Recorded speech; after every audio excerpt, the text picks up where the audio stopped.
Oh my goodness, we made it, y'all. We made it to the Hershey RV show for 2024.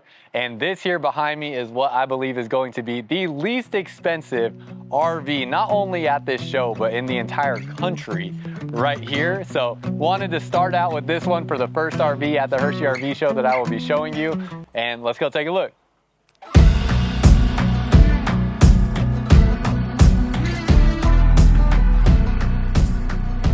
Welcome back to another video, y'all. If you're new here, my name is Myles with Firmly Unbound, and Firmly Unbound is my own company that I run, and you can go learn more about that on firmlyunbound.com. And I also have merchandise that is up there now in a very limited quantity. So if you want to be one of the first people to check that out, it is now on the Firmly Unbound website, and we'll be shipping out October 1st if you place an order today.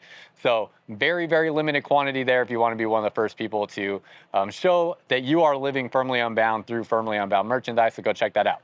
Now, here at the Hershey RV show, I'm here in the Blue Compass RV display. So a lot of y'all know I film RVs with Blue Compass RV, and they are here at the Hershey RV show. So here we are, and we are taking a look at this Forest River Aurora Light. This is a single axle trailer, and it is the 13 BHX. Now, I've never seen this thing before, so my thoughts are I think this is new for 2025 and really exciting little camper here. And this thing is only going to be listed at $12,995 from what I understand. So that's what the display price will be on this unit. There's no pricing yet currently shown here at the show, but I believe $12,995 is going to be what this RV will be listed at. And I don't think there's going to be anything else out there close to it in price. The closest thing in comparison to this is probably like a Dutchman Coleman. A lot of y'all might know the Coleman brand. One of the biggest differences between this and the Coleman, though, is that the Coleman is not going to come with any propane, from what I understand and what I've seen, and this here does. So this will actually have a propane furnace, whereas the Coleman will have a electric fireplace inside and no propane furnace. And then this floor plan here is just pretty small and unique. If it is online, we'll be able to put the floor plan layout and the specs online, but let's hop inside and let's see if we got a weight sticker inside. You do have your awning outside with a color changing LED light strip. Going to be super lightweight even before I even find a weight sticker. Can tell it's very light. Only 16 feet long, and dry weight is 2,627 pounds with a cargo carrying capacity of 1,537 pounds. So if you load this thing all the way up, it's going to be about, let's see, that's going to be about 4,100 pounds or so. So definitely going to be towable by a lot of different vehicles out there. I mean, think like a V6 Toyota Tacoma could pull something like this. You're going to be able to have a lot of SUVs that can pull something like this, and certainly any modern half-ton truck can pull this. You have solid steps walking in, so better quality there, and love that you're getting an all-terrain tire on here. And also, if you are just hesitant to want a Lippert frame, all of the Forest River Aurora products are built on a Norco frame. So these are going to be all American-made steel, and one of the biggest differences is they use a lot of huck bolt fasteners, where a Lippert frame typically uses like welding. So you get a little bit more, not a little bit more, those huck bolts are a lot stronger than welds. So that is something that is pretty neat too that you get with this product. Now as we step inside here, see you got your bed right there. Take a look around. Let me close the door, and then let me change this camera real quick. Okay, had to take off a lens that I had on there to help deal with the intense sunlight outside. And this here, no zoomed out lens on this camera. So this is like a true look at the space inside of here. Sometimes I don't always like this, especially in the small campers, because it's hard to show everything. But you have your bed up front here. Starting up front, you have your outlets, USB ports. Does have the USB Type-C connection on there. Really appreciate that. And you do have connections for a TV if you want to install a TV on this wall. Nice little hidden storage space down underneath here. Not super hidden because you have those exposed hinges, but you know that storage is there. Your bed is going to be smaller than a standard queen. No storage underneath it or anything. That's just your pass-through storage. But the size overall in here is not going to be bad at all. So let's see, I'm 6'2", and with these boots on, oh gosh, yeah, this bed is probably right at about 6'4" or so. I think with the heel on these boots, it's probably about 6'4", I would guess. And my head was literally right at the edge of the bed on there. So I would say this bed is probably about 74, 75 inches long. You have this storage shelf up above here. And then ceiling height in here is pretty dang good too. So with these boots, I'm probably like 6'3", I would think. And you can see my head does not touch the AC. I don't even really feel the need to duck. But if you were 6'4", you're probably gonna touch that AC. So things to keep in mind. We'll also take a look at that when we get into the shower. Flip the camera back around. And again, this is just a small compact camper. So the biggest appeal to something like this is getting you, or most people typically, from like a tent to having something that now has a bed that's off the ground. You can park this in more places than where you might be able to sleep comfortably in a tent. And then you're going to have interior AC, interior heat. So you have your AC up here, you have your furnace here, and I did actually see heat pump controls on here on the AC unit too.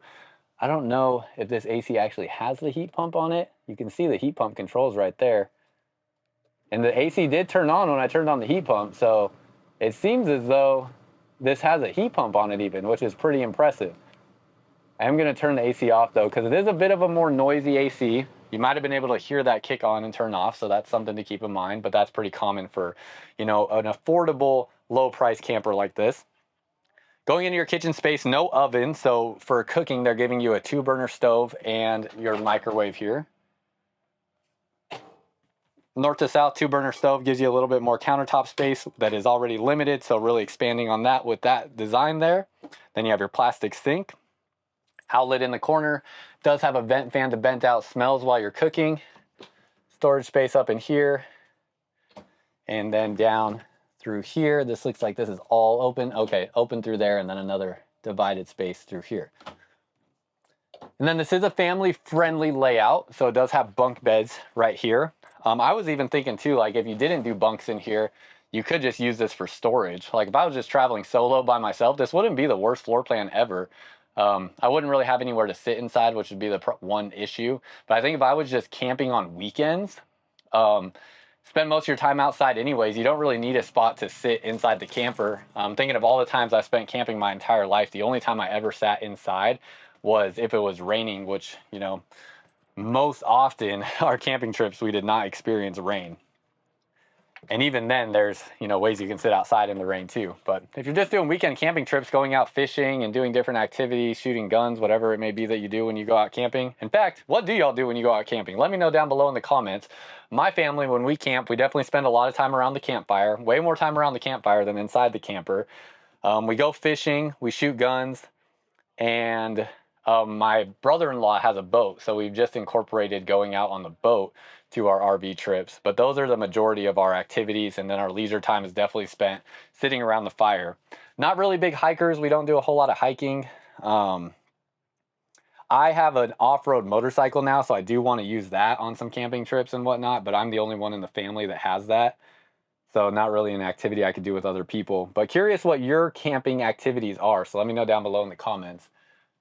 Got your shower in here, your bathroom. No sink in the bathroom, so you're kind of dependent on the kitchen sink for all of your sink duties, which I don't think there's really anything wrong with that in a camper this size. So you have your toilet here. This is a plastic foot flush toilet. So giving you your own private bathroom as well. That's another big reason people upgrade from a tent to a camper, is no more having to use the outhouse at the campsite or having to, you know, do your business outside. Nice large base for the shower here, but the ceiling height is definitely not great. I have to utilize the skylight here because you can see, I mean, if I stand right here, my knees have to be pretty bent to be able to stand right there. If I step up into the skylight, I can stand fully straight up, but my head is touching that. So I'd say it's probably about 6'3" to where that skylight is at, or where that vent fan is at in the bathroom. Flip the camera back around. You do have a hook right there, and that is pretty much it. Very simple, straightforward. Little storage space up here with your cubby. You have a gas and electric water heater. That's going to be another thing where you have both the gas and electric heating element for your heater, or for your water heater. That is something you won't have on other comparable travel trailers that don't have propane. You will only have the electric function.